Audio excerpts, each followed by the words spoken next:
As you can see, it's a beautiful hot afternoon and we are in the African bush, and this is Safari Live.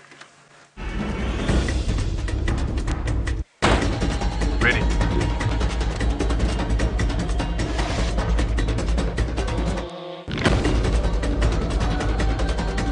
Standing by.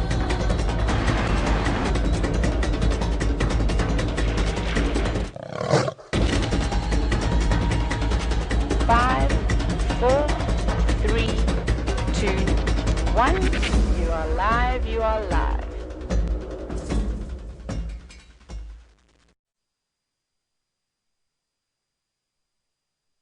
Beautiful Friday afternoon. Now, as you can see, we have some face paint everywhere, so I'm just going to say happy St. Patrick's Day to all of you that are celebrating this and that are Irish of descent. Now, my name is Tristan. On camera today I've got the magnificent David. He's going to be shooting all the wild things that we see this afternoon. Also, a special warm welcome to all the kids that are joining us this afternoon. We've got Henry B. Birkland, Pembroke Meadows and Charles England that are watching us this afternoon. So kids, I hope you will have a wonderful time. Remember that you can send your questions that you have through your teachers. They will be able to send them through and we can answer all of the wild things that we have out here. Now, I said it was a beautiful hot afternoon, so we're just sitting in a big open clearing and we're looking for some shade, and underneath the shade should be some of the animals, and right here in front of us we have some beautiful little antelope called impalas. So these are our most common antelopes that we get here. They find them all over the place and they are food for a multitude of different animals out here as well. So they're very, very common, but they are incredibly beautiful as well. You can see they're shining in this late afternoon sun. They have these beautiful coats that they keep clean by using their teeth. They have these specialized teeth with little ridges and they run them through their coat, and that gets rid of all the loose fur and all the parasites, and it's like taking your dog to a parlor. It basically gets a nice big brushing and cleaned up. And you can... Is there a zebra there as well, David? Oh, lovely. Let's go around and go see the zebra. Well spotted. Now, this must be the McCurdy-Hurdy. So, for those of you who don't know what the McCurdy-Hurdy is, we have another guide here called Taylor, and she has, over the last few weeks, habituated these zebras. So what that means is that she's been trying to walk towards them on foot as much as possible to see if they'll start accepting her presence on foot. And slowly but surely they have. They've become very, very relaxed, and they allow us these beautiful views of them from close distance on foot, which is quite unusual because generally the animals out here, they see people moving around and they think that the people are predators, and so they're a little bit more wary of them. Right, so while we try get into position to try and find and get a better view of the McCurdy-Hurdy, let's go across to McCurdy herself so she can say hello.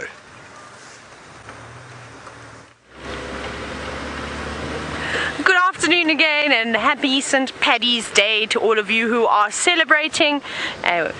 Just to have a little bit of fun today, as we are going to do here on Safari Live. My name is Taylor, and on camera with me is Craig, aka Batman. He's very quiet today and he did not want to participate in the face painting.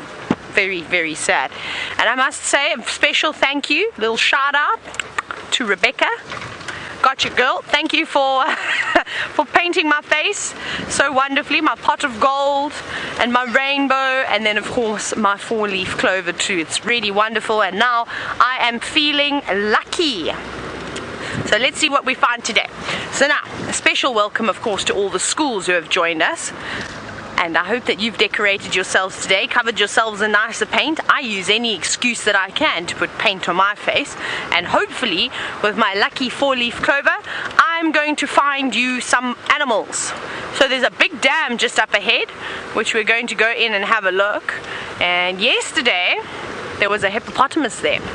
I can't remember seeing a hippopotamus here this morning, but I also didn't check this dam. So how excited are you to maybe see a big hippo? They are really amazing creatures. So I'm going to quickly zip around over here and go and check the dam, and hopefully we're going to have something to show you. But I'm going to send you across to Stef, who's on a bushwalk.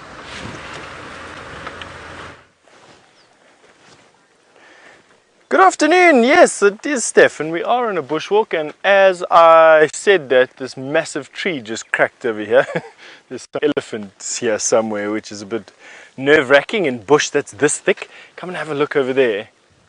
And while we do that, I'll tell you who I am and who we're with on camera today. I'm Stef Winterboer, and on camera we have VM today, and we are walking away from the sun because it is a blazing 80 high something degrees Fahrenheit today, about 29, and the sun is warm. So we decided to put the sun at our backs and we're walking away from the sun, so we're walking east this afternoon. And lucky for us because there's an elephant somewhere in here, and that's what we're going to be looking for. Come with. So Henry Birkenskool, you've just asked me what season is it here. It's summertime, but right at the end of summer. I like to call the seasons over here from the 1st of December until the 31st of March is our deep summer, is our summertime. And we're in right now. So very deep summer. You can have a look at how massively green this is. If this is one of the first times that you're watching our show, definitely take a screenshot and correspond what it looks like now to what it's going to be looking like on the 1st of October. And you'll see that it's a very, very different environment. We have quite big changes of seasons here, because we're not quite on the equator just yet. Now, Henry Birkenskool, you've just asked me what the temperature is today. It's in the high 80s degrees Fahrenheit, just below 30 degrees centigrade, and a pretty average summer day for here. We can go over 100, quite often we do go over 100 degrees, up to 110 degrees, perhaps a little bit beyond that on the odd day or two on a very hot year. Today's a low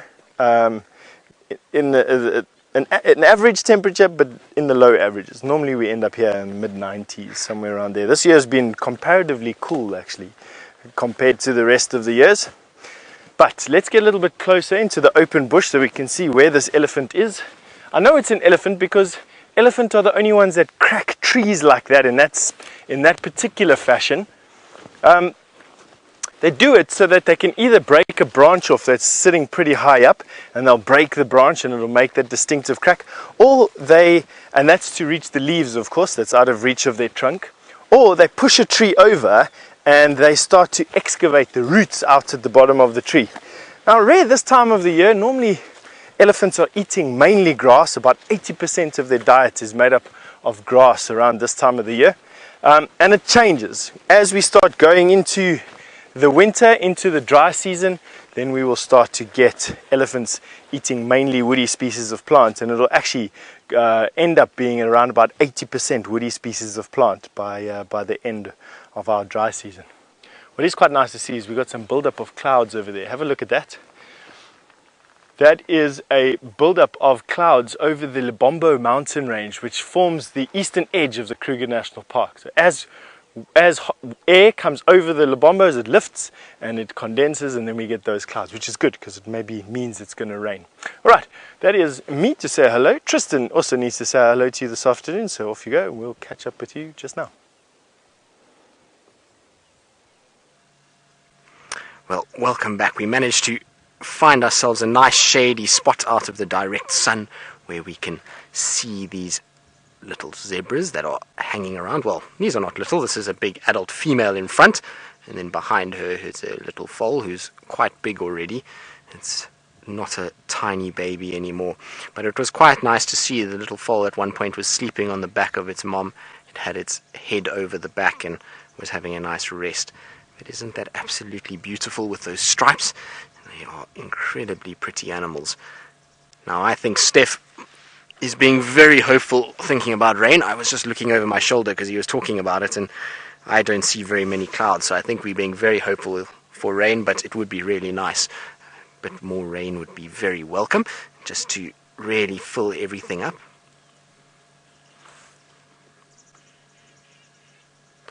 So, Henry Birkeland, kids, you say it's 10 a.m. where you are, and you want to know what time it is here. Well, it is 9 minutes past 4 in the afternoon, so it is starting to kind of go into late afternoon now for us.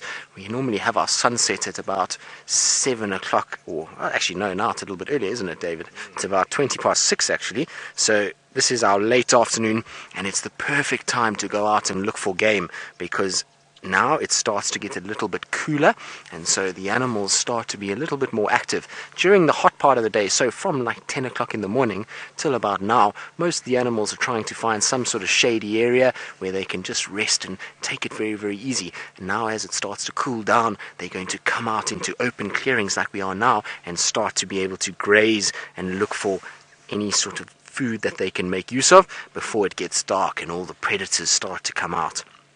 Now you can see with the zebras are a whole lot of the impalas that we saw earlier, and they're all putting themselves in the shade at the moment. Still a little bit too hot for them to be too active.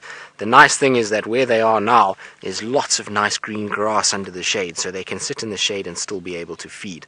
Now if you have a look at those impalas, just now we were talking about them keeping their coats nice and clean, and that is how they do it. You can see that Impala is running her mouth through her coat, and so she's got those special little teeth with ridges on them and a very elastic gum that splits or stretches, and those teeth then splay apart or move apart slightly, and she can then run through the fur and get everything really nice and clean and brushed so that she looks in the best condition possible. And you can also see that the two of them there are busy grooming each other. So that's a very different strategy than a lot of the other antelope. Most antelope won't actually groom themselves, each other, they only groom themselves. And so those two are really having a good time of it. Xavier, you're wondering what the lifespan is of a zebra. Well, out here in the wilds of Africa, it's a little bit shorter than it would be in a book, because a lot of the time they are hunted by many different animals. So most of the zebras that we see in this area generally are probably only going to live to about 15 to 20 years. That's when they start to get hunted, because as they get older they tend to get a little bit slower, and so unfortunately for them, as they get slower they get easier to hunt, and so the lions will try and chase them. So around that age group or age span is when they will be hunted. But that's why you find that they often hang around in areas like this. So as they get slightly older, you'll find they'll come and try and join up with other animals. So they use things like the impalas as a warning system. So because there's lots of impalas around, it's more eyes and ears and noses to be able to sense danger. And so they hang around with them, and they can then make a noise if they see a predator, which alerts the zebra.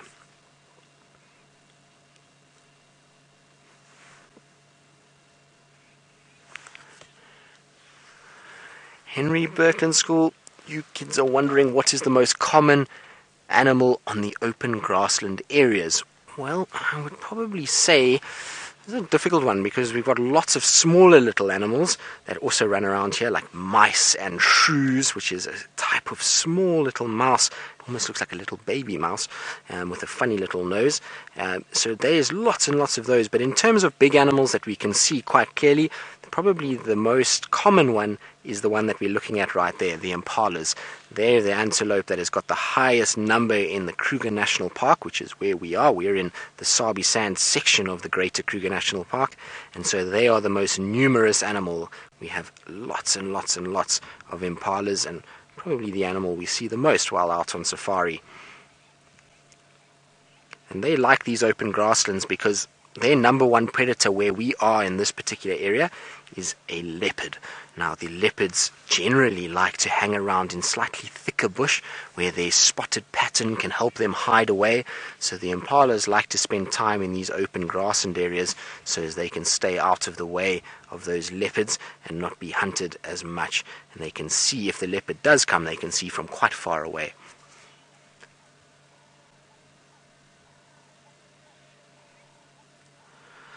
Oh, Austin, this is an interesting question. You want to know how many bones zebras have.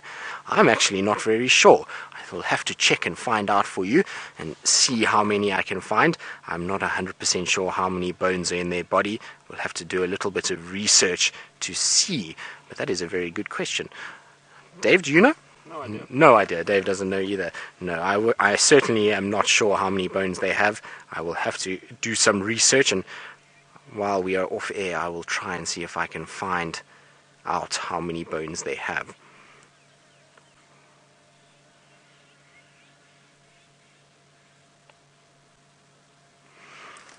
So, Armani, you've seen some of the little babies that are in amongst the herd, and you want to know when they leave their moms. Well, generally, if they're a female, they won't leave. They'll stay within the herd structure. So they're going to stay here and just become part of the herd and stay together. The only time they would potentially leave is if we went through a time where there was very little food about and the herd was too big and they were eating too much grass, and they have to then split out so that smaller groups can find food in different places. And that's when you'll find that the females will leave. But the males, unfortunately, they get chased out when they start to become mature. And the big male that is strong knows that this young male that is coming up is starting to get very strong and is going to be competition for his territory later. And so he gets chased away. And that's normally around 4 or 5 years old is when these young zebras are getting pushed out of the herd and they become loners, or they join together with other young zebras and they form a little bachelor herd that moves around together until they get big enough and strong enough to challenge for a territory. And look at that, that one's having a little rest on the back of the other one. Isn't that cute? Well, Logan, that's a good question. Zebras are born with stripes. From day one, they have this stripy appearance, so they are born with them. Now, the actual color of their skin is black, and then they have these white and black stripes over the top. But yes, they are born with that. It's just the hair color that causes those stripes. But you see how social they are? So they like to be around one another all the time. They like to be in contact with one another. So you often find a zebra will put his head on the back of another one, or they will groom one another. They like to just keep the bond between them very, very strong. So it's like when you're at home and your mom or your dad gives you a hug, or gives you a kiss goodnight. It's the same thing with the zebras. They're the exact same way. They like to just have a nice strong family tie with one another.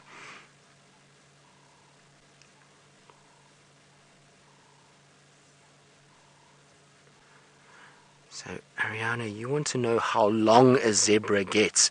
I assume you're talking about from the nose to the tail. So, generally with a zebra, I don't know if anyone's actually ever measured this distance accurately when they've been alive. But I would say, just looking at them from here, they probably get about 3 meters. So, in 3 meters would be... in feet, hold on, let me try and just convert this quickly. So 3 meters is about 10 feet. Am I right, Megan? 10 feet? So Megan's in final control. She's the one directing us. So she has access to the internet that can just confirm my conversion for you.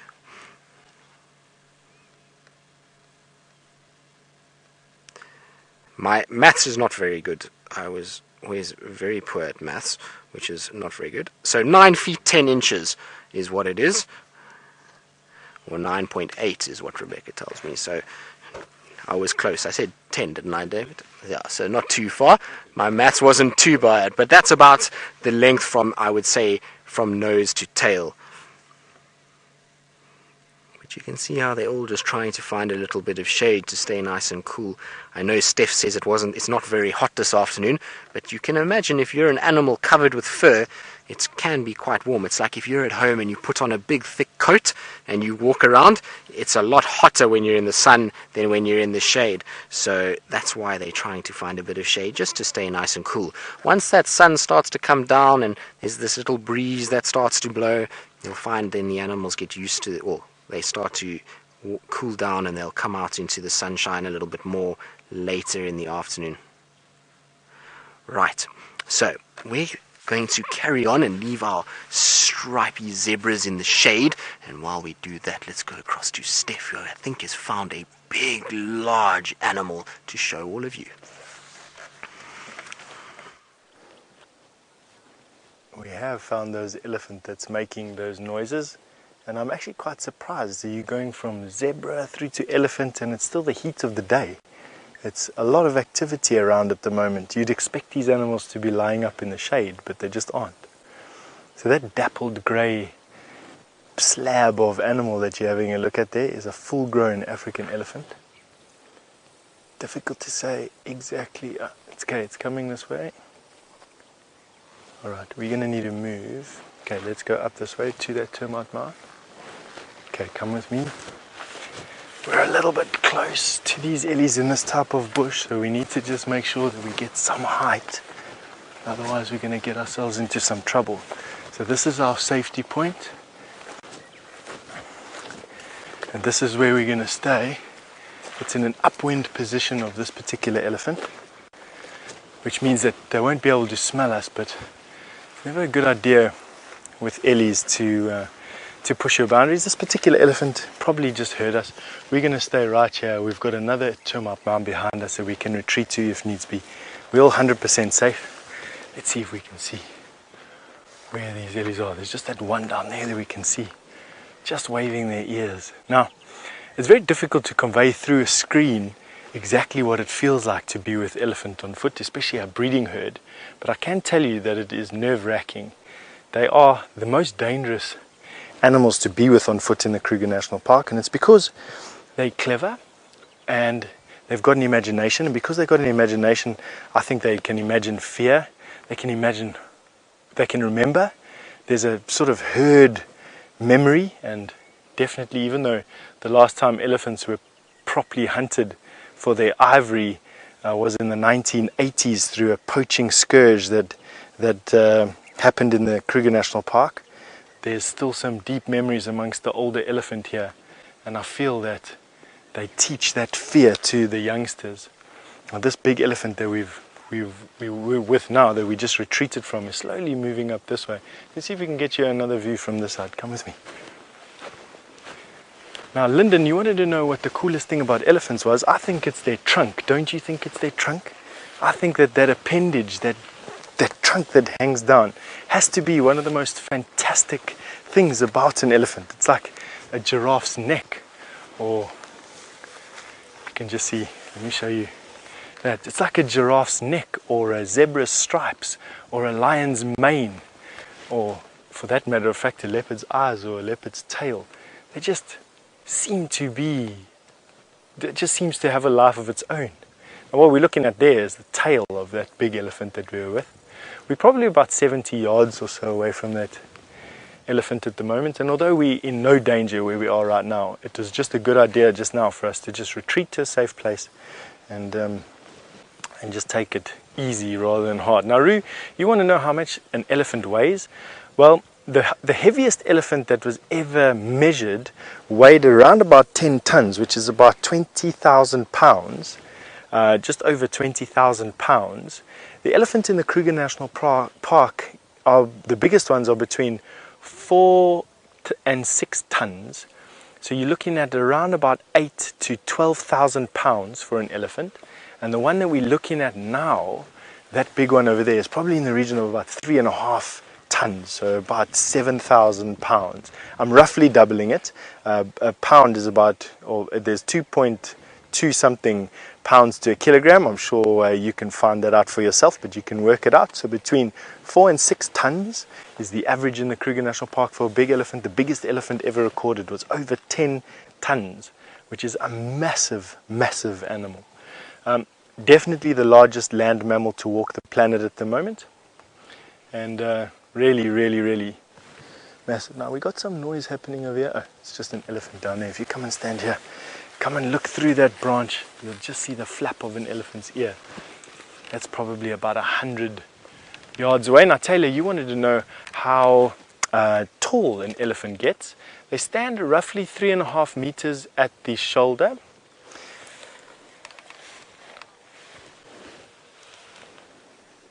Taylor, you wanted to know how big elephants get. Now, so good question. I'm glad that I could answer that question for you. In terms of weight, in terms of size, you're looking at about 15 to 18 feet at the shoulder, and they have a reach of about 5.5 meters. So let's take that at, I don't even know. So 5.5, so times by 3 is 15 feet, so 12 feet at the shoulder, 15 feet at the end of the trunk, if that makes any sense there, Taylor. So a big animal. They can actually reach up higher than what a giraffe can. Giraffes can outreach them slightly when they stand on there really uptight and they put their heads back. A giraffe can slightly outreach a tall elephant, but elephants have been known to even stand up on their back legs and can reach even higher. And of course, when they're sick and tired of balancing, then they just push the tree down, and it doesn't matter how tall the leaf is then off the ground, it's sorted itself out. Now, what are we going to do with all these elephants? We've got elephant in about 180-degree arc around us. Luckily for us, and we checked this before we came into this particular area, the wind is blowing from the elephant towards us. You don't ever want to be in a downwind position where your scent, all the scent of all our food and the soap and the detergents is blowing from us onto the elephant, because they get big frights from that. Now Jake, you wanted to know if elephants have a good sense of smell. They've got an exceptionally good sense of smell there, Jake. So much so that I've even been hunted by an elephant just using the smell. Where we walked, he was just following our footsteps on the ground with his trunk. And we had to make a very quick, hasty retreat into an upwind position, so that, or downwind position from that elephant, so that we could get away. But it was a couple of nerve-wracking minutes. Now, I'm making it sound as if every elephant in the bush is just going to run out here and run over us and pull our arms and our legs off, but that's not the case. You've just got to respect these large animals, and that's what I'm trying to do out here. They're big and they've got babies and they're worried about their babies, and the bush is thick and they don't know where the lions are, and it's a bit of a stress because, you know, the night time is coming and whatever, it's hot, they haven't found enough water today. You don't know anything about those elephants when you're going to them, so the best way to do it is to just respect them completely.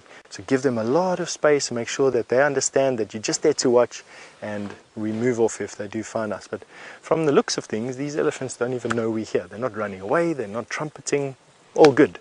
We are going to stick around for a little bit longer if it's safe to do so, but in the meantime we're going to send you off to Taylor, who's got a warthog, and they don't stick around long at all. We just need to reposition very quickly. Okay, let me go back a bit so we don't have the aerial in shot. But this warthog is not going, it doesn't seem to be wanting to stick around with us today, which is not nice of him. Don't run away, warthog. But these are one of the coolest animals in the bush. Maybe we'll get a view from this side. Now he's hiding in the grass. But this is a big boy warthog, and he is very, very old. He looks like he's been around for a couple of years. He's covered in mud, so he was obviously rolling in a mud wallow earlier today to keep nice and cool, and also to cover his body. You can see how he's crusty now. Look at that. But all that crustiness that he's got covering his body is going to help suffocate all the parasites. So all the ticks and lice and mites and things that is feeding on the blood or the hair follicles of the warthog, they will die because of that mud. So that's good. So it's like having a bath all the time and washing yourself for an animal. But like I said, he's an old boy. He's a big boy too. Warthogs can get really, really big. Sometimes they can even be difficult for leopards to take down, especially if it is a big boar. But for a lion, it can put up a fight, definitely. They've got very, very tough skin, and they're good at fighting, especially with those big tusks that they have on front of their faces. Hopefully, he'll lift his head up so he can show you them.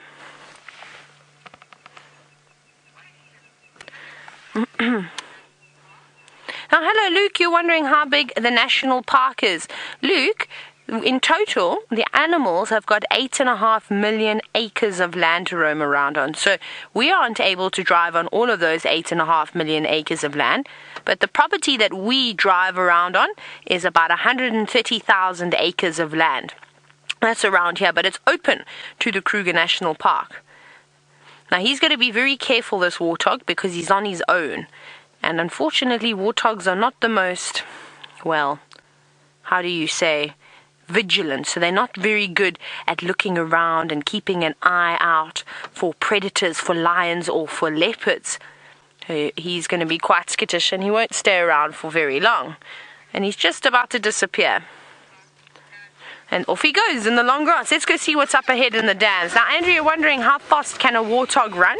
Pretty quickly, but you know what's so impressive, Andrew, is actually not how fast they can run, is actually how quickly they charge out of their burrows. So, warthogs live in burrows that are made in big termite mounds, not always in termite mounds, sometimes they just go straight into the ground too, and they reverse in, so they go in backwards, so they toot toot bum in first, so that if something does, oh, let me just turn this game drive radio, so that if something does come about around or try to dig them out of their burrows, they'll be able to charge that animal with their big tusks, and often that's enough to chase away a leopard or a lion. But I reckon the speed, I've seen them, they can move pretty quickly, maybe about 45-50 kilometers an hour, maybe just a little bit less than that, which is quite quick. But we've got 2 Impala rams, and I think you've already seen Impala with Tristan. But these are 2 beautiful big boys, and we're going to have a look at them in a moment. Hi guys. I always like to say hello to the animals when we find them. Now Giovanni, you're wondering about the tusks of the warthog, and you're wondering what they use them for. They use them for digging, but mainly they're using them for fighting as well. So when the boys, they will fight with each other, and for protection. The girls also have tusks, but they don't have big tusks like the boys. Now these are Impala. These are 2 beautiful big Impala, and the reason why they're hanging around here together is because it is becoming the season where the boys start looking for girlfriends, and this is a very, very good spot to have. You'll get lots of girlfriends over here. So these boys are going to wait, and eventually in a few weeks' time they're going to start fighting for this best spot. So they will lock their horns. You can see they've got those beautiful big horns on top of their heads, and they will ram at each other. And if any of you know rugby and you've seen how the rugby players scrum, they almost do the same thing. They put their horns together, and sometimes they push each other so hard that they can fall over and fall onto their knees. But it is beautiful out here. I was hoping we were going to find some elephants swimming around here. Now, Eden, you're wondering what impalas eat. So we can see one of the things that they like to feed on is grass, but Impala are lucky. Impala eat a little bit of everything. So they eat leaves. They'll also every now and then eat a bit of fruit. But predominantly at this time of the year, because there's lots of grass around, they'll be eating grass. And that's why Impala are so successful. So they do the very, very best out of most of the animals out here, because you see Impala all over Africa. They are everywhere. And it's because they are able to eat different types of foods. So some animals just eat one type of food. So for example, you'll see a waterbuck, which is another antelope. They normally just eat grass. If they're desperate, I suppose they can eat a couple of leaves, like what the buffalo do and the zebra do too in the very dry months, but now they don't have to. So they are, even a buffalo. Buffalo is a bulk grazer, which means that they eat lots and lots of grass. With these guys, we would call them mixed feeders. So a little bit of everything. That's why it's good. You can't just eat vegetables. You must eat a little bit of meat, a little bit of vegetables, a little bit of sugar, a little bit of everything. You got to keep your diet varied, I suppose, but not too much sugar. Must make sure you eat your vegetables, otherwise you'll not grow big and strong. Like the animals out here, they know they have to eat all the good food. Hello, boy. Now, I've got a question from Henry Birkenschool. You're wondering what is the rarest animal. So it's actually an animal that I haven't seen before, and it's very, very special and very, very shy in this particular area. But there's a couple, but I'll tell you the mammal, and it is a pangolin or an armadillo. Maybe you know it as an armadillo. We call them pangolin down here in South Africa, and I've never ever seen one in the wild before. I've seen them in rehabilitation centers, but I think that doesn't count unless you see it out in the wild. So how cool is that? And then you get other things like wild dogs, are pretty rare too, which are amazing. Another name from them is an African painted wolf. They've got the most beautiful colors on their bodies. And then one of the rarest birds out here, one of the most endangered birds, is a southern ground hornbill, which if you're very lucky, you might be able to see them. Every now and then we see them. But you can see this impala is quite nervous. You see, not like the warthog, it's constantly having something to eat, and then it's looking up and looking around just to make sure that nobody is trying to sneak up on it, because we're at the water.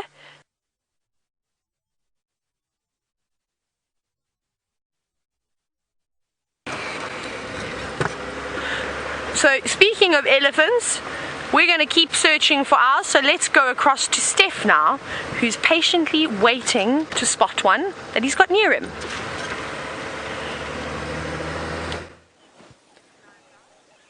We've actually got elephant even closer than when we were last with you. They're literally just here, 20 yards away. But it's just so difficult to see them because the bush is so thick. All we're getting is the noise of them eating. Now it's way too dangerous to approach this bush. There's a young elephant just behind that green tree there. And there's a big elephant just behind this bush here. And although we can't show them to you, they are there. And then we've got another 10 or so elephant through that gap there. You can just see them flapping their ears. Now, what you don't want to do with an elephant is push your boundaries too far. There's lots and lots of stories about people who have been killed by elephant because they don't respect them for being the big, dangerous animals that they are. In particular, when they've got babies with them.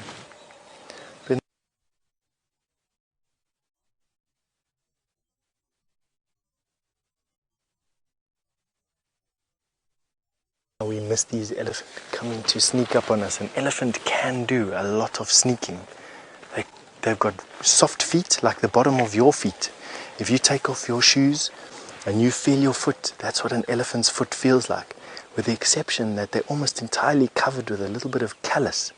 So if you've got your mom or your dad that walks around barefoot a lot and you develop a callus of thickened skin on your feet, that's what an elephant's foot feels like. It's soft, you can push it in and you can bend it, but it's got a callus on the outside. And yes, they can get thorns in them, they can hurt their feet, they can even burn their feet if they walk across hot coal. And so an elephant can't lose their feet. There's 3 things that an elephant absolutely needs.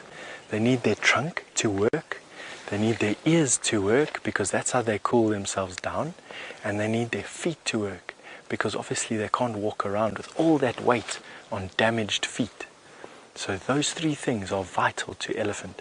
Trunk to pick up food and water, ears to flap and cool them down, and feet to absorb their weight, their massive weight, and so that they can walk around. Oh, these Ellies. They're all standing in the shade of the trees, which is on that side of all these bushes that we're looking at. I think, why don't we go and sneak around this termite mound and see if we can get a view for you. You know, watching the back of my shiny head in the sun is not the best thing.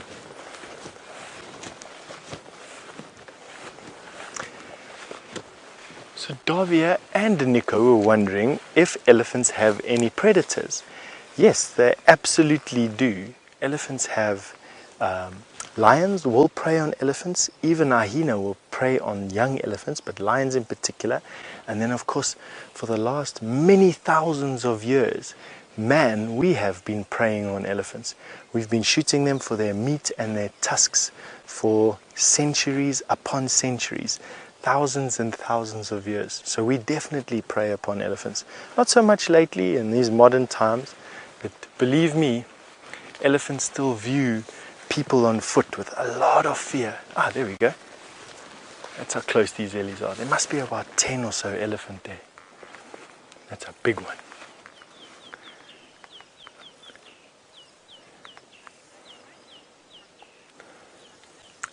People hunt the elephants for a variety of different reasons, but for the thousands of years that people have been shooting elephants for, it's been for one thing mainly, and that is ivory.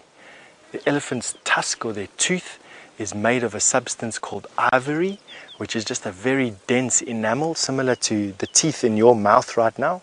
And people made a whole bunch of things with them. They used to make billiard balls from them, they've made piano keys from them, they've made lots of handles for knives and forks, statuettes, you name it, has been made out of elephant ivory. It's got a lovely feel to it. It's got people call it a buttery feel to it. It's just and it polishes up quite nicely. That said, that doesn't give us right to have done what we did to elephants. We almost made elephant go extinct because of our lust for ivory. but generally speaking it's ivory. You can eat the meat from an elephant. It's just, what do you do with 10,000 pounds of meat? There's no refrigerator in the world that can use that amount of meat. And so generally speaking, a lot of the elephants that were shot back in the years, 100 years ago, 200 years ago, 500 years ago, all that meat went to waste for the most of it. Their leather is very thick. You can do a limited amount of things with it. You can't make clothes with it. The leather on the back of an elephant's back is this thick. What are you going to do with a pair of shoes with a sole this thick?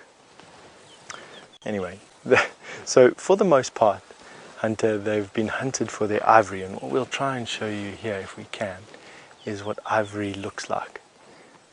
It'll be on either side of their trunk.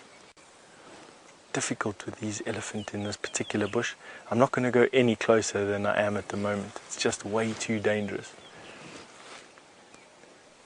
But anyway, elephant ivory is what they were hunting them for.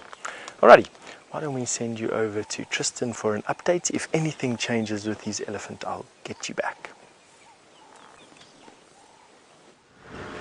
Well, how exciting is that, to be on foot with an elephant? I'm very jealous of Stef. That's a really fun way to spend the afternoon. You've got to be very careful though. It's not the most safest thing to do, but it is a fun way to spend the afternoon, and especially if it's a nice bull elephant. That's always my favorite animal to try and walk into. So we have come up to the northern boundary because we were looking for any signs of some lions that James, one of our other presenters, had this morning, and he said 3 male lions together. Unfortunately, where we were is so long that if those lions are sleeping and lying down, there is no ways that we can see them off of our boundaries. So I'm just checking just to see if maybe they came back onto our house and crossed south over to our area.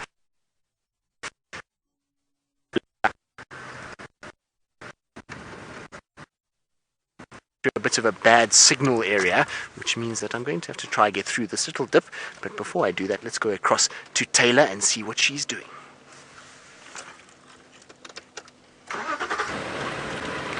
We are bumbling about at the moment. We are looking for all things that are great, but there's nothing great just yet. We're driving around. We've checked a couple of pans. Nothing, not even one elephant just yet, so we're still searching. We're about to come out to the open plains now, and hopefully we will see them. Some cheetah. Them, when I say them, I mean cheetah obviously, or elephants, or a nice herd of wildebeest. Actually, I wouldn't mind seeing a herd of buffalo today. We haven't seen a group of buffalo for quite some time, so that would be quite nice. We're almost there. Let's go and see.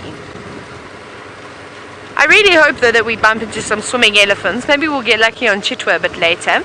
I don't want to go there just yet though, because I went there yesterday afternoon quite early, and there just wasn't much happening, sadly, just because the water is so deep now.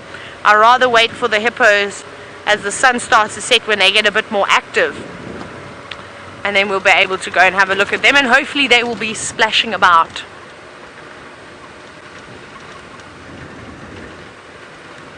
Come on, birds. Ariane, you're wondering if we've got bald eagles in South Africa. We don't have any bald eagles here, but we've got something called an African fish eagle, which looks almost identical, and I shall try and show you a picture. I'm just trying to see, there's some birds that are calling, and I'm also just checking very carefully through this long grass, because if the cheetahs lay down in the long grass, you won't see them. If anything lays down in this long grass, they become invisible.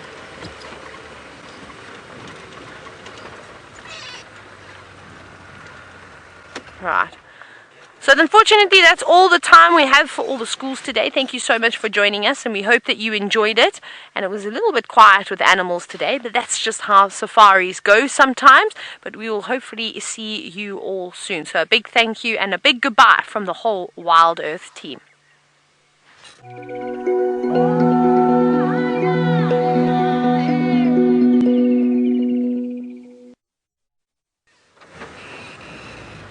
Right, back to the show for us. Let's see what we can find, of course, and thank you for watching Safari Live. We're so happy to have you here this afternoon.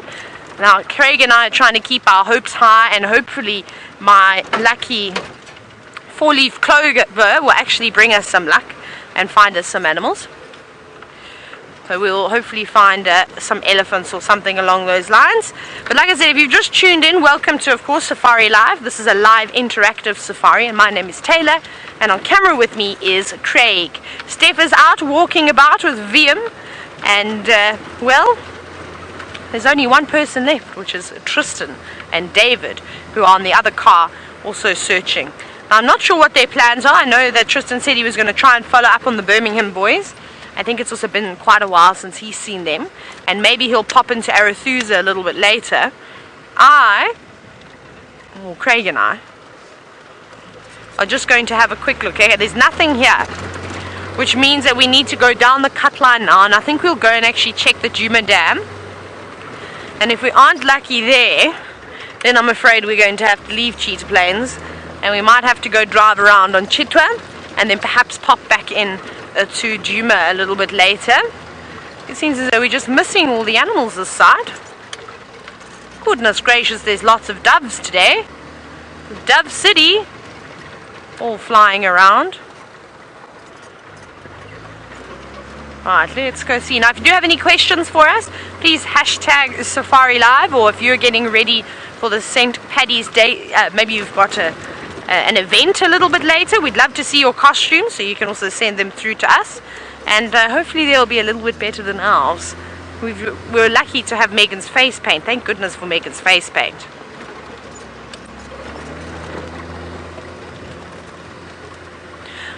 Now, as we're driving along, you can see I'm in long sleeves, but I need to protect myself from the sun, because I actually burn quite easily, and my schnoz is covered in freckles already, so I don't want any. So it's actually warm. It's 85 degrees Fahrenheit at the moment. But Arrow, you're wondering how cold it gets in this area. Not very cold at all. If you're speaking to me, if you speak to any of the other presenters, they'll say, goodness gracious, they'll say that it is freezing. But most days are, I'll do in Celsius now. Sure, I think the coldest I've ever experienced, and this was down in the south, so it was even colder because we had big river systems, and one day it got to about 3 degrees in the morning, so that's not freezing. But up here I don't think it gets anywhere near there, just because there aren't any big drainage lines or big river systems. Though the Vuyatela Dam could make it a bit chilly, especially the Vuyatela Lodge. That could be a bit chilly first thing in the morning. But I mean, you put a pair of gloves on, maybe a beanie. I'll still wear shorts. I'll wear shorts right through winter. We'll see this year though. I'm getting older, so things could be changing. You never know. And so yeah, it's not too bad. Now we're getting to the St. Paddy's Day spirit. Pokemon guy wondering if there's any leprechauns laying in the long grass. Oh, we never know. There could be. We can always look for one. I've got the pot of gold on my face, so I wonder if anybody finds me, if they're going to expect anything, because they're going to be horribly disappointed. Because I have got nothing on me. I can maybe offer them this Alice band with glittery flowers. They can have that, or they can have a water bottle and a jacket. I'm not going to be giving my camera away, though. They can forget that. Go find another pot of gold somewhere else. But no, sadly, no leprechauns that I've seen. Elephant! Yay! Hi, elephant. Sorry, I gave myself a fright and got a bit excited. It's a beautiful bull. I'm going to just roll towards him. And it's a bull that is not in must. Can you believe it? Because I feel as though that is all we've been seeing lately. Oh, there's another big one. So there's actually two. There might be a bachelor herd here. The other one you can't see is just disappearing further off into the bushes. But here we go. I thought we were going to fail miserably with our elephant search, especially here on Cheetah Plains, but at least we're lucky enough. The four-leaf clover, perhaps Pokemon guy's comment about the leprechauns in the grass gave us a bit of luck today. But you can see that it is warm and the insects are out in full force with, of course, we see this every single day, ears flapping, tails flapping, but not bothered at all. And I'm happy to find and come across an elephant bull that is not in must, because the last couple of days you come around the corner and you hit the brakes quite hard, hoping to not hoping to not disturb a big Ellie bull. But he is very, very much relaxed, just stuffing his face at the moment full of grass. And I don't... Excuse me. There may be a couple more sneezes on the way, but you'll try and hold them back. But he is just happily eating grass. Aren't you, big boy? Now, he's not a particularly massive elephant. We've seen some beautiful TUSKS over the last few days. He's quite tall in sort of height, body height, but he's also not wide as a big Ellie bull gets. So I would put his age at, and it would be nice if he would turn around for us, I'd put him in his late 30s. So he's still getting there. Maybe he's mid-30s. Now I changed my mind, mid-30s, about 35 to 40. But also, again, not all elephants have that big tusking gene. Well, now, as we sit here and we're talking about the elephant's tusks and how I don't think he's particularly old, you can see he's got quite small tusks, but he's, like I said, he's got a big body. So it seems as though the rest of his body has compensated. He's got quite large, but his tusks are relatively small. Now, Will, you're wondering how long can they live for? Well, Will, if we continue to have rain and lush vegetation, an elephant can live for up to 70 years, quite a long time. But unfortunately, in these areas, we tend to get, it's quite harsh, in the winters, the ground becomes completely bare, most of the trees lose their leaves, and there's very, very little for the animals to eat out here. So for an elephant that gets 6 sets of molars, so they've just got molars that wear down as the elephants chew their food. I'm just going to go forward a little bit. Here we go, just so we get a better view of him before he disappears, because he's going to disappear shortly, but we'll watch him. And so basically every 10 years or so, once that set of molars is worn down, they push through the gums and move forward like a conveyor belt, and they pop out. Sometimes they swallow them, sometimes they come out in their dung. But depending on how sort of coarse the vegetation is, which will then determine how quickly they lose their teeth, will determine their age. So it's quite complex. It's not just quite as easy as they can live this long. But for them now at the moment, the vegetation is lovely and soft. It's new, it's sweet, it's full of nutrients. It's as delicious as it's going to get. And as this blazing sun burns down onto the grass, eventually,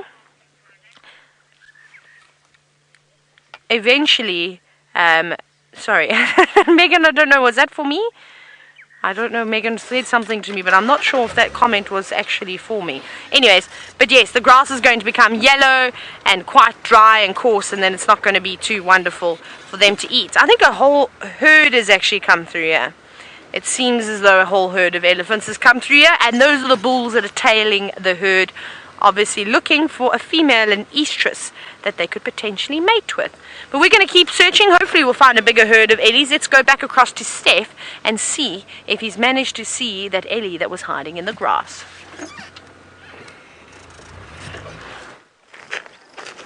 We're actually walking away from a lot of elephants in the grass. Thank you very much, Taylor. We were surrounded, this time proper surrounded by elephant. We were walking away from one herd, bumped into another herd on our left. So I think what's happened is there's either a very large herd in that area, or just two herds happen to be around the same feeding source, and we just happen to be in the right place at the right time. So we've beat a hasty retreat from where we were. We needed to slide between some thick bush grass, literally as tall as what these trees are, and now we're moving away from that area. It's always a good idea. You don't know what's potting inside there. If you don't know where those elephants are, if you're hearing them all around you, you've got them downwind of where you are, you just get out of the place. So we didn't waste any time. We got straight out. There was one elephant. It sounded like it was busy following us for a little bit, or at least in the area, and could smell us. Kept on making a low grumbling noise, and while we weren't in too much danger, I don't think there was always a handy termite mound. It's definitely, as I said, it's one of those things you just get a gut feel for. You don't know what's in play. You don't know what are the moving pieces over there, and literally that is it. Talking about elephant, this tree has made pretty handy scratching post, and you see here, look at this, even to that point that's been polished. So there must be a mud wallow here somewhere that the elephant are visiting, and then it's either the same elephant or it's different elephant are coming and rubbing themselves. You can see how they've managed to rub the bark a different color over here, and all the mud sticking to it. See the different color of the bark? They've rubbed the bark smooth. They'll use this tree until it becomes too big to use. In some cases, polishing up a branch of hardwood, and this is one of those combretums, one of the bush willows, and it's a very hardwood tree, and so it's going to grow slowly for one, and secondly provide just that right angle to get across the back and under the ears where elephants so love to scratch themselves. So the elephant are back. You know, they missed for a little bit, or they went missing for a little bit as they went into the park to go and eat the grass, and I think elephants are so dispersed they're coming back here anyway, and we're enjoying them being with us. All right, on that note, why don't we send you across to Tristan, who's got something to tell you.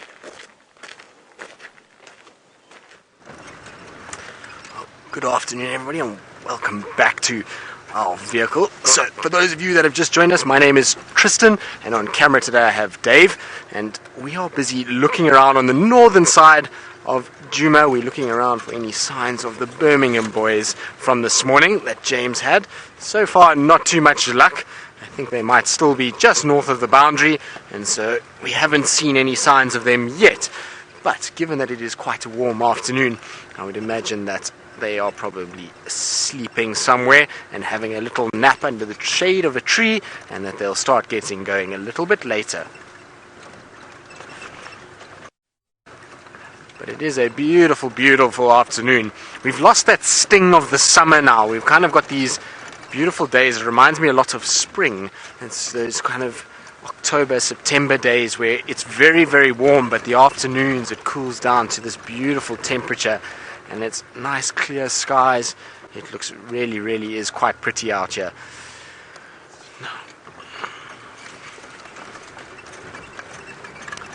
Sorry Dave, I should have reminded you there that you have a spider web.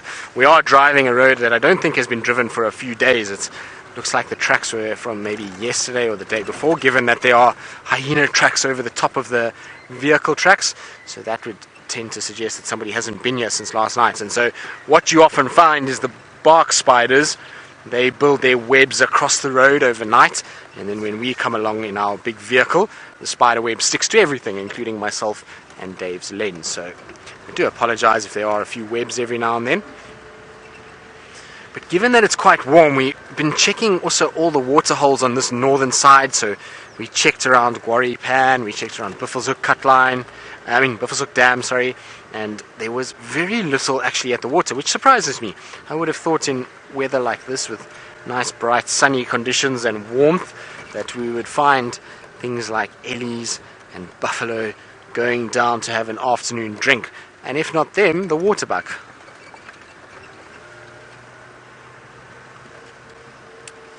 Rebecca, thank you for the reminder. I've been away for a few days, so I'd forgotten about our bird list.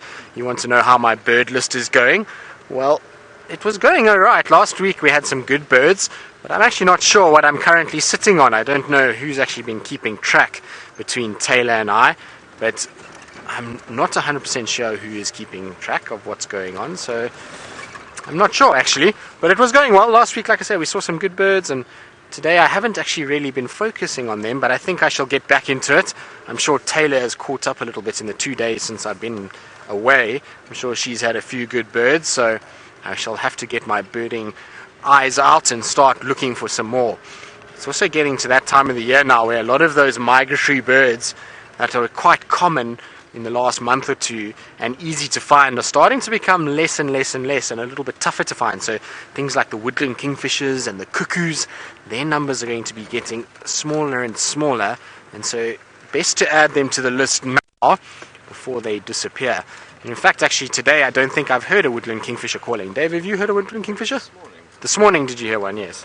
I haven't heard them this afternoon, and when they're here in the middle of summer, as you may know, they are very vocal, and so even in the afternoons you would hear them all the way through the day, but it's been a little bit quieter. I think actually, funny enough, I can hear one. So I thought maybe I heard one, but alas, nothing. So we're just going through this little riverbed section, which is not very good with signal on Wendy. So we're going to go across to Taylor McCurdy, who's also got a ridiculously painted face for St. Patrick's Day, and see what she's getting up to.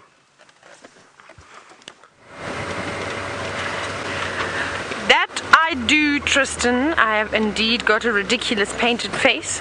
Like you, but you've got numbers on your face. You've gone with a date, which is I suppose quite nice too. I'm starting to get quite sad because my pot of gold is not bringing me much luck today. Okay, let's go check Djuma down. Let's go check down here. I haven't been down for a very long time, and I can see that this road doesn't get driven very often either because it's very much overgrown. We'll go and investigate anyway. Let's hope that this is the right road as well to take us to the destination that we need to go to. Let's see. So besides those 2 elephant bulls that we briefly spent some time with, I kid you not, there must have been about 3 or 4 different herds that have moved through that area and all crossed into Mala Mala. So it's just amazing how elephants and animals are constantly on the move looking for the greenest of green pastures. No, I don't know. Let's go this way. Go a little bit longer.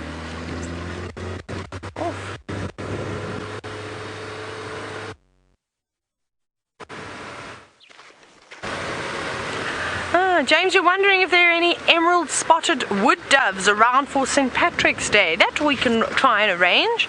This is actually a good area, but the only thing I've got at the moment is a roadblock and a couple of hornbills. Let's try and get away around this one. Let's see if we can move the trees out of the way.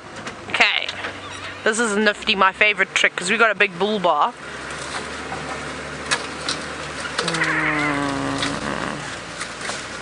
Oh, I just hope that this doesn't now snap and then hit us. That wouldn't be fun, hey Craig? Hang on. Rusty, you please stay in this gear. So the problem we're having at the moment, oh, I'll just pull it out like this. Yes, come tree, is that it's wedged in the tree, in another tree. And I'm so worried that if I do that, that one snaps and then Craig and I are going to end up with a trunk in our faces. Let's see if we can hook it again and pull it out. Taylor's Tree Removal Services. Come. Look at me go, look at me go. I'm in the wrong industry. Okay, now what? Now I need to figure out. Okay, now I don't know if I can push it. Let's try now. Are you ready, Craig? No, the car just wants to go over the top of it. Okay, well, we won't push it anymore. That might be a bit heavy for me to pull, so we'll leave it. But now at least it's not wedged in another tree anymore. So when the maintenance team comes around to do their bit, they'll be able to quite easily pull that off. We'll need some young, strong, strapping men to take that off. And I've got a little piece of a memory that stick on the front of the hood of a car, which is quite nice. We'll just keep that there for the rest of drive. But that didn't go as well to plan. Craig, you thought that was quite funny, didn't you? I thought I was doing a great job. Obviously not. But that's alright. Practice makes perfect. Now, I don't even know where I'm going because I still don't know all of the roads on Cheetah Plains. I know most of them. But like I said, sometimes I come around here and I haven't been to Djuma Dam in such a long time. We've just got to keep our fingers crossed that we make it to the right spot. But I think we are. I think we're definitely going the right way. Craig, do you think we're going the right way, or have you lost faith completely? Craig, you lost faith long time ago. Now I don't know. No, I feel like that. I don't know. Let's go this way. I might have to put my GPS on at some point. So what we will do is I shall pop the GPS on and we'll try and find our way towards Djuma Dam. I think it's just down in over here, so it shouldn't be too long. Stef has moved away from that elephant, and it seems as though he's now following up on things that occur at watering holes. I am exactly following up on things that occur at waterholes, and what we're looking for in the mud around this particular waterhole, this is Chele pan, and a beautiful pan it is. We're looking in the mud to see if Karula or any of her cubs have come to this pan to drink. The last time that we had Karula and cubs, they were somewhere in this area, and they're not in the south of the reserve, and so where we think they are is lying on a kill somewhere. Very, very possible for them to be doing that, and the only way that we're going to find them now is either by vultures or by following their footprints from water, because they're going to get thirsty, bellies full of meat, walking to the water, coming back again. You're going to have tracks, track on track, but nothing around this particular pan. What there is here though is some warthog tracks, and this is a pretty typical warthog track. So what I want to do for all of those, well, for those of you who enjoy taking pictures of tracks, this for your archive, let me put my knife down there. This one right here is a warthog track, and a fairly typical warthog track as that. So level 1 warthog track there for you. Take your screenshots, put it in your file, and label it as such. There we go. Alright, let's carry on and see if we can find you any other interesting tracks over here while we're at it. There's always something epic to uncover at these little ponds. Might not always be apparent. Ah, here we've got it, St. Patrick's Day. Why don't we take out a clover without getting bitten by a crocodile? There was a crocodile in Twin Dams, which is not too far away from here. And of course you've got to be so careful when you're in pans. I guess I like to be, when I'm close to the water, I like to be behind grass stems like that, because that's going to make it easier for me to see the approach of a crocodile. The grass stems will start moving and I'll move away. But you don't want to be on an open patch of water somewhere here, especially not where you can see where animals are going in to drink. Crocodiles are masters of watching animal behavior. They'll be watching for where animals come down to drink and then go lie just below the surface. They'll come out here, bang, bite me, drag me into the water, and VM will never see me again except for a little bit of bubbles. Although to make for good TV behavior. Yeah, he's just shaking his head saying absolutely.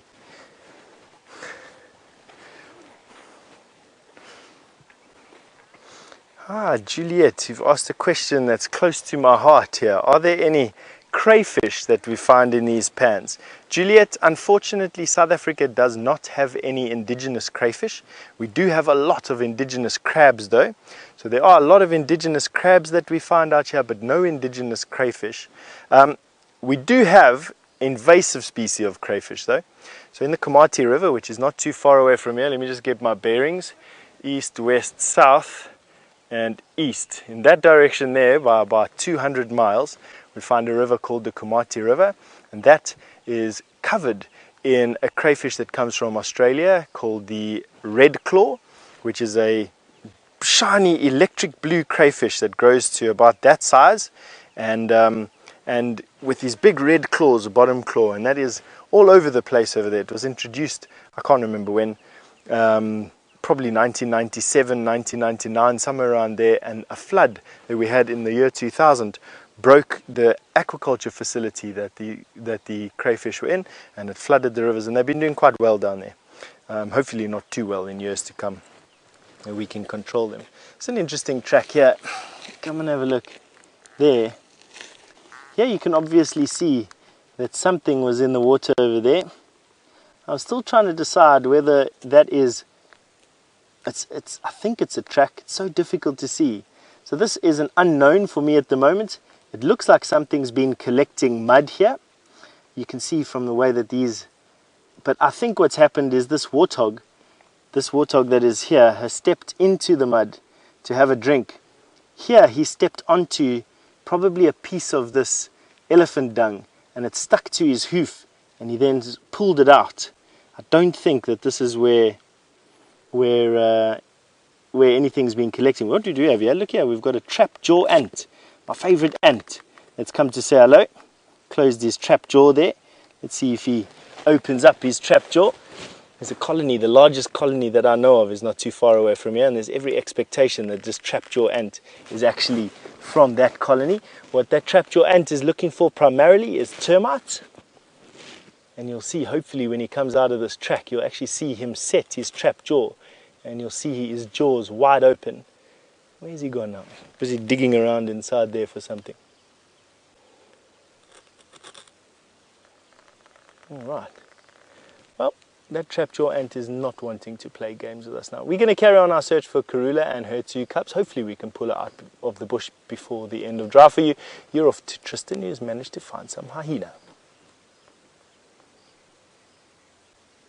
Well, not some, Stef. We've only managed to find the one that is busy strolling off into the sunset like a western movie, walking slowly westwards.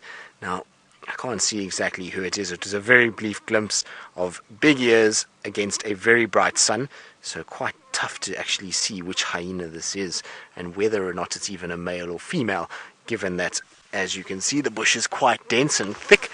Now, I reckon that this hyena is actually going to go towards Treehouse Dam, because Treehouse Dam is not too far away. And given that it's been quite warm, maybe she's going to go, or he is going to go and have a little wallow in the water like hyenas like to do. So I think we're going to carry on towards Treehouse Dam slowly and see if maybe this hyena pops out. Otherwise, it could be going off to the den. So what I might do is I'll go towards Treehouse, and if nothing comes out at Treehouse, I'm going to go towards the den and see if maybe this hyena is ribbon and has gone back to the den site, and if the little ones will be out and about. What do you think, Dave? Good idea? Great idea. Awesome. It's always good to get the cameraman on the same wavelength and mindset. It sends good vibes into the universe for us to be able to find what we're looking for. Now, interestingly enough, on this road is tracks for another hyena that are quite fresh from this afternoon. So maybe there's another one lurking up in front of us. I'm just trying to keep an eye out to see if it's going to pop out somewhere here. It's so difficult with this grass these days. The length of the grass is almost the height of a hyena at the moment, so tough to actually see. But it looks like it's maybe gone up towards the den site, so I think it will actually be good to go across to the den and see if there's any sign of them there. Maybe they've been moving around in that area. Oh, there's a beautiful bird there. Dave, just flying away. Let me see if I can go forward and we can get it. There was a grey-hooded kingfisher, which is a very, very pretty kingfisher. It's got a more kind of purple-coloured wing than what the woodland has.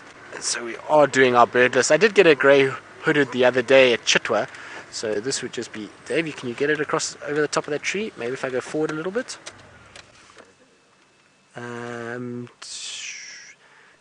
Now come down to the right. Just trying to see between those two trees. You got it there? There we go, there it is. So you can see that purpley blue on the wings and that russet around the legs. So that is a grey-hooded kingfisher. They are very, very pretty, and it's probably been hanging around this area. We're in the spillway for the dam wall side of the Treehouse Dam, and so there'll be lots of little water sources here with lots of little insects that these grey-hooded can feed off. So perfect place for them to be. Also lots of vegetation to be able to hide and be able to camouflage a bit in. They're quite a shy kingfisher. They're not like the woodlands that will sit right out in the open and display quite a bit. You often find them in thick, dense riverbed systems. So that's a really nice find. Quite happy to see that. Hyena and grey-hooded kingfisher. Not a bad road to go on, hey Dave? Now, there's also something else that I've just spotted, which is very, very pretty. So I'm going to roll forward, Dave. If you can get through there, you'll see there's a very bright orange flowers that are in the shade. And look at that. Now, we're coming to the end of our flowering season, but that is for a dwarf coral tree. So that is the telltale flowers for them. And it's not a very common tree that we get out here. In fact, this is the only one that I've seen so far on Djuma, and the only flowers that I have actually seen on Cheetah Plains or on Chitwa as well. So not too many of them around. They are really, really pretty trees, and very easy to tell because of that bright fiery orange flower that you see, and often growing in dense shady areas, so that orange just really stands out in those shady thickets. Very, very nice. It's all happening in one spot. Flowers, birds, mammals.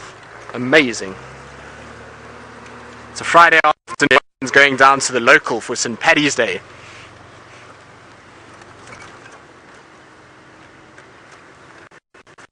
So, Bobby all the way from North Carolina. You're wondering whether we have red-headed woodpeckers. Unfortunately not, Bobby. We don't have any red-headed woodpeckers here in South Africa. We do have other woodpeckers, but no red-headeds.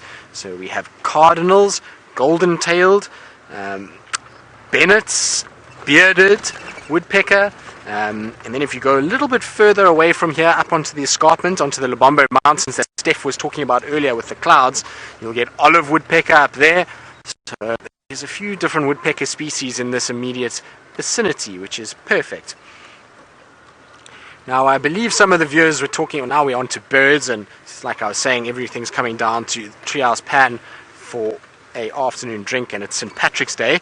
So I was thinking of another bird that would be really great to see for St. Patrick's Day that is also bright green, and that would be a emerald cuckoo. Now if we saw an emerald cuckoo, I would be doing, I think, jumping jacks and flick-flacks around here, because it would be a very uncommon sight. The only place I've actually seen an emerald cuckoo in the Sabi Sands is right down the Sabi River, where they occur in the rural areas. Here we just don't have the habitat, unfortunately, for them, so I don't think we would actually see them, but they are an exquisite bird. I will show you now quickly what they look like, so that you can see that they do actually fit their name. So just getting it on my app quickly. So there we go. There we go, Dave. So that is the male. So you see the bright emerald with that yellow chest, and they really do shine. So even on this picture it doesn't do it justice. In real life they have this iridescent green emerald color. Very, very pretty, and they've got a call that they sing Georgie when they call. So it's quite a distinct call, and one that if you hear it, you know that they're in the area. And often with this bird, you hear it more than you actually see it. Right, so the hyena hasn't come to Treehouse Dam.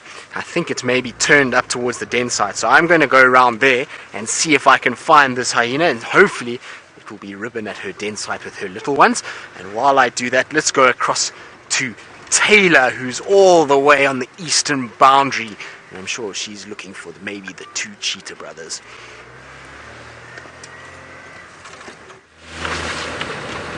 Sadly, Tristan, our luck is just not that wonderful. We very quickly went past Djuma Dam. We had a look there. It is full, but there was one Egyptian goose. That is it. Just one. So I thought, well, let's not waste any more time where there's no elephants to be seen swimming. So I thought that we would head towards Chitwa and have a little bash around there and see if we can pick up on anything. It seems as though it's very quiet, and like I said earlier, I think that all the guinea fowl, baby guinea fowl. Woohoo! Nice, Craig. There are a whole lot moving through here. You can actually just see the tops of the grasses moving. You might be able to spot a couple of heads. But baby guinea fowls, not tiny little ones. They're definitely a couple of weeks old already. But that sort of, for me, was the first time I think that I've seen the little guinea fowl chicks. We've been seeing franklins and spurfowl youngsters, even red-crested korhaan babies, but no guinea fowl chicks. But now they're quite happy because they know that they are hidden amongst all of this long grass. Here we go. You can see a bluehead pecking about. Probably pecking for some seeds, and also they eat lots and lots of insects. Where are there some more? Come on, Guinea, show yourself. Might be a couple just straight in here between these two monkey thorns. See if we can get another view. Just sort of see them moving around. It seems as though they're moving away from us, but they're also very, very shy, these birds, so they don't enjoy. Hang on, I'm going to roll forward. They're on the road in front of us. You may also see my new collection of leaves. I was pushed more trees off of the road. No, guinea fowl, don't run away. Aww. There it is. Aha! Where's your babies? Show them to us. But that is an adult guinea fowl, and the other ones didn't quite look as pretty. They were funny mottled colors. and now she's gone. Aww, they never want to stick around unless you get them in the open areas. Then it's quite nice and they feel a bit more relaxed. But when they're running this long stuff and it's so dense, they can't stay over the top of the ground. Most of the animals at the moment, they're a little bit cautious. And I find guinea fowl, I actually think guinea fowl are quite good to have around in terms of alerting you of a potential predator. They are so vigilant. They're always edging on the side of caution. You'll often hear them doing that sort of very low, nervous chirp that the guinea fowls will make. And then they sort of alert the entire team, the rest of the flock.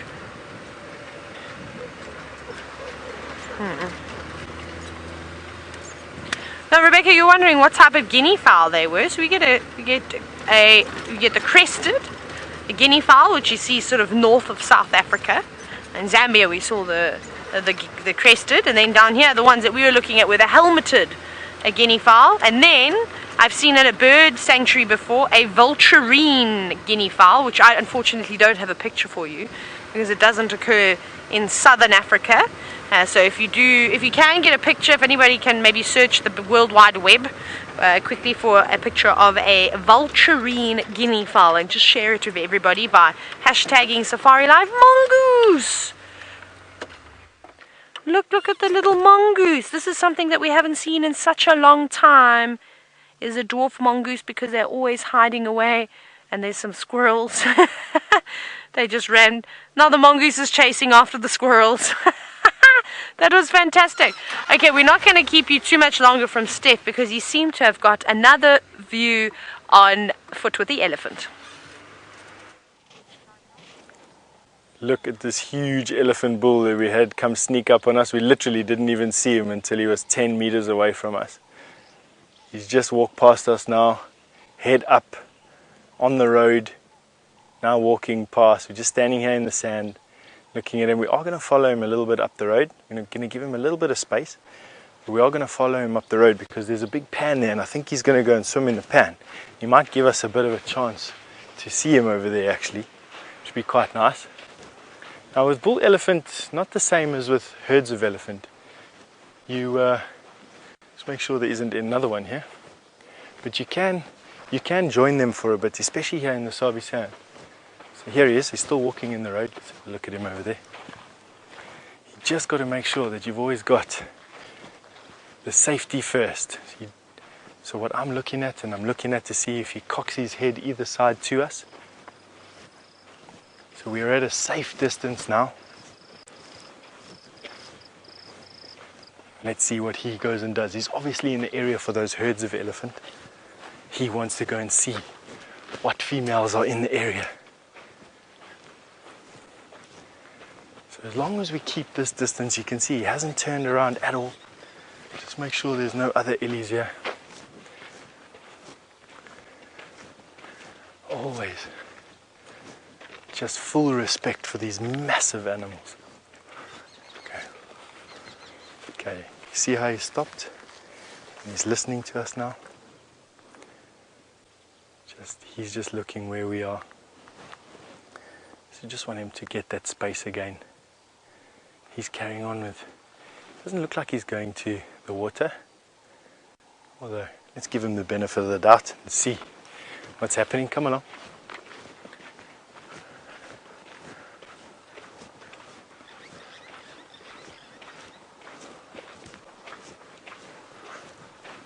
Aaron, you wanted to know how big the circumference is of an elephant's foot.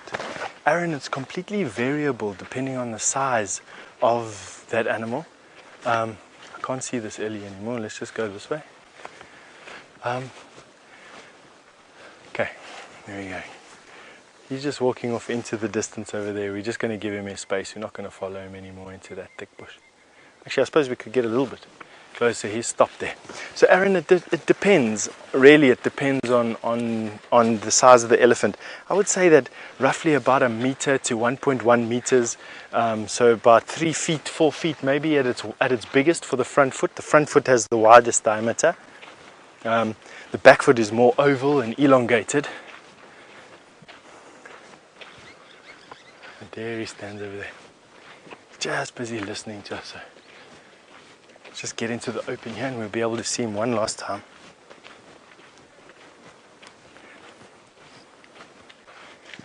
There he is there.